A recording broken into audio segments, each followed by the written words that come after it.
Hi darlings, how are you? Hope you are good. బొంగులోది ఈ exams ఎందుకు వస్తాయో తెలీదు. వస్తే టెన్షన్ మాత్రం మామూలుగా ఉండదు. నాకు అర్థం కాలేదు సార్. ఇకపోతే మన కాలేజ్ విషయానికి వస్తే మా లెక్చరర్స్కి చదువు రాదు, అయినా పెద్ద బిల్డప్. ఇంకా ఎగ్జామ్స్ అంటారా, బొంగు ఏం లేదు. కానీ మా ఫ్రెండ్స్ మాత్రం వేరే లెవెల్ అని అంటాననుకున్నారా? బొంగు వీళ్ళు కూడా బొగ్గాలే. ఎందుకు ఎందుకు పుడతారో కూడా తెలియదండి మనుషులు కొంతమంది.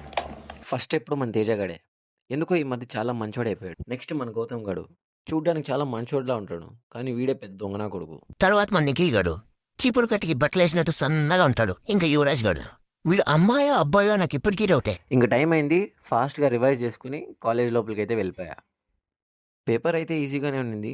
2ంటికి వెళ్ళి 5 గంటలకి ఇంటికి వచ్చి జిమ్కి టైం అయిందని వెళ్ళిపోయా. బై ది వే ఈరోజు మంది లెగ్ వర్కౌట్ మొత్తం కంప్లీట్ చేసి ఇంటికి వచ్చి 1 స్కూప్ ఆఫ్ వే ప్రోటీన్ మిల్క్తో పాటు వేసేసా.